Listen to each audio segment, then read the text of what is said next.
Kidlat News Updates.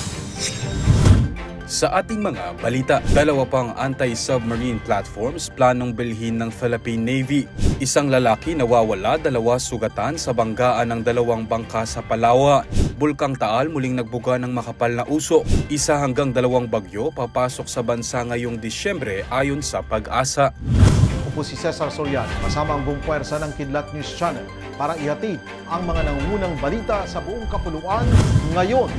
Pinaplanong bumili ng Philippine Navy ng 2 pang anti-submarine platforms para mapahusay ang anti-submarine capabilities nito. Kinumpirma ni Navy spokesperson for the West Philippine Sea o WPS Rear Admiral Roy Vincent Trinidad ngayong araw na nagsumite na ang Navy ng proposal para sa 2 karagdagang corvettes at 2 o higit pang frigates. Saad ni Trinidad, matagal nang natukoy ng PN ang pangangailangang ito at parte ng Re-Horizon 3 ng AFP Modernization Program. Bukod sa corvettes, tinitignan din ng PN na dagdagan ng kanilang mga barko at iba pang anti-submarine warfare capabilities. Matatandaan na noong nakaraang linggo may namataang isang Russian diesel-electric submarine sa karagatang malapit sa Occidental Mindoro. Inilarawan din itong very concerning ni President Ferdinand Marcos Jr. Sa kasalukuyan, ayon kay Trinidad, may 2 missile frigates ang PN, ang BRP Jose Rizal at BRP Antonio Luna na parehong may kakayahan sa anti-submarine warfare. Aminado naman si Trinidad na hindi pa sapat ang kakayahan ng Navy na ma-detect ang underwater threats. Gayunpaman, kanilang iginiit na may sapat naman silang kakayahang manmana ng surface assets o surface targets. Isang lalaki ang nawawala habang 2 ang sugatan sa banggaan ng isang motorbangka at cargo vessel sa katubigan ng Balabac, Palawan nitong Lunes ng umaga. Kinilala ang nawawalang lalaki na si Hamirin Madas, 30 anyos at residente ng Barangay Salang, Balabac, Palawan. Ayon sa investigasyon ng Coast Guard District, Palawan, nagkaproblema sa makina ang sinasakyang dilaw na motorbangka niya na Madas kasama ang 2 pasahero nito dahilan upang bumangga ito sa ML Darwin cargo vessel.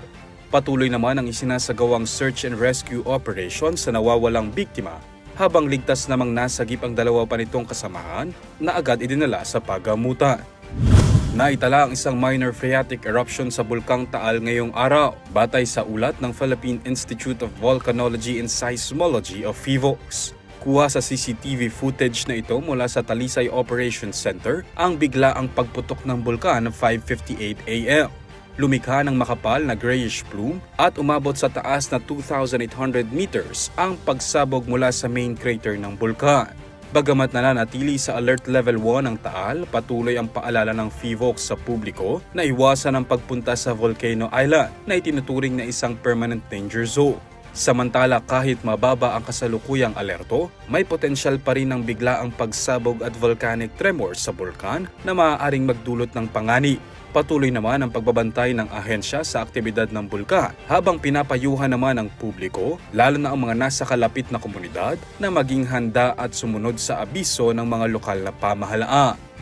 Nasa 1 hanggang 2 bagyo ang papasok sa Philippine Area of Responsibility o PAR ngayong Disyembre. Ayon sa Philippine Atmospheric, Geophysical and Astronomical Services Administration o Pag-asa, ayon sa State Weather Bureau, ang mga nasabing bagyo ay maaaring pumasok sa bansa sa holiday season at malaki rin ang posibilidad na tumama ang mga ito sa lupa. Gayunpaman, sa 24-hour monitoring ng Pag-asa ngayong araw, ay wala pa silang namomonitor na sama ng panahon o low pressure area na makaaapekto sa bansa sa mga susunod na araw. Asahan naman ang kalat-kalat na pag-ulan sa ilang bahagi ng bansa dahil sa epekto ng northeast monsoon at shear line. Para sa Kidlat News Update, Renza Lenon nag-uula. At inyo pong natunghayan ang mga headlines sa nakalipas na mga oras. Manatiling nakatutok para sa mga susunod na updates at breaking news. Ako po si Cesar Soriano, kasama nyo sa bawat pagputok ng balita.